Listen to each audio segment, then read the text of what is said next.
ఇటీవల కురిసిన వర్షాలకు national highway 65 Vijayawada Hyderabad highway మీద గరికపాడు దగ్గర వంతెన మీదకి వెళ్ళి రోడ్డు మీద నుంచి వాటర్ ఎక్కువగా ఫ్లోటింగ్ ఉండడం వల్ల అక్కడ రాకపోకలన్నీ బంద్ అయినాయి.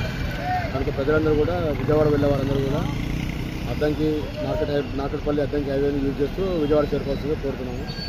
ఈ క్లియర్ అవ్వడానికి కొద్దిగా టైం పడుతుందండి ఇక్కడ.